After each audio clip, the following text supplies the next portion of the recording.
hapa West Pokot County tuko na 2423 community health promoters.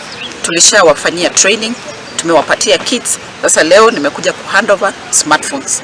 Sababu tumesema kazi yao sasa ikuwe rahisi, ikuwe digitized. Wakiingia kwa homestead wanachukua details za hiyo homestead kupitia kwa hizi digital phones ambazo tumewapatia leo, na tumeleta the total amount of 2423 to ensure kila community health promoter ako na hiyo smartphone ili akaweze kufanya kazi yake kwa urahisi.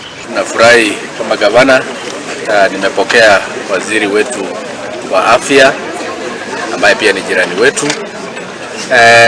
Lengo ya yeye kuja leo ni kuja kupokeza watu wa CHPs smartphones ambaye itawasaidia kufanya kazi yao kuliko kupepana na zile mzigo ya vitabu.